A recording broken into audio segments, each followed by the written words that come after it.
ఇవి ఎలా తయారు చేసుకోవాలో చూసుకున్నాం.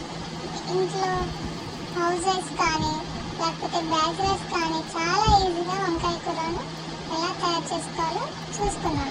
ముందుగా స్టవ్ ఆన్ చేసుకొని కడాయి పెట్టుకొని కడాయి హీట్ ఎక్కాక తర్వాత ఆయిల్ వేసుకోవాలి. ఆయిల్ వేసుకున్న తర్వాత మనం కట్ చేసి పెట్టుకున్న ఆనియన్స్ని వేసుకోవాలి.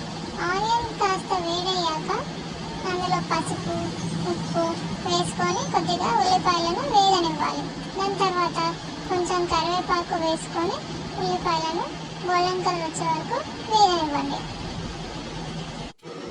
ముందుగా మనం వంకాయలను కట్ చేసి ఉప్పు నీళ్ళలో నానబెట్టుకున్నాం కదండి, వాటిని మనము మంచిగా వేగిన ఉల్లిపాయలలో వేయాలి.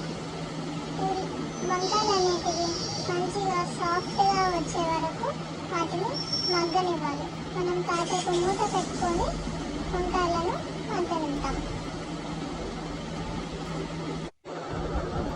వంకాయలు మంచిగా మగ్గిన తర్వాత మూత తీసేసుకొని ముందుగానే మనము కట్ చేసి పెట్టుకున్న టొమాటోలను అందులో వేసుకొని మగ్గనివ్వాలి. టొమాటోలు మీకు తగినన్ని వేసుకోండి. నేను వంకాయలను బట్టి ఒక 2 టమాటాలు కట్ చేసి వేసేసుకోండి. ఎర్రగా ఉన్న టమాటాలు అయితే చాలా బాగుంటాయి. టొమాటోలు బాగా సాఫ్ట్గా అయ్యే వరకు మనం మూత మూసుకొని మగ్గనివ్వాలి. అలా మగ్గనియడం వల్ల వంకాయలు మరియు టమాటాలు చాలా సాఫ్ట్గా మారుతాయండి.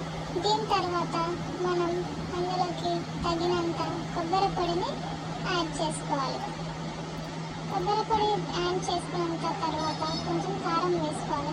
కొబ్బరి పొడికి మీరు తగినంత వేసుకోవాలండి. కారం కూడా కారం మీరు ఎంత తింటారో దానికి తగినంత వేసేసుకోవాలి. నాకు ఇంట్లో పట్టించిన కారం కాబట్టి చాలా ఘాటుగా ఉంటుంది కాబట్టి నేను కొంచెం కారమే వేసాను. అది అందుకే సరిపోతుంది.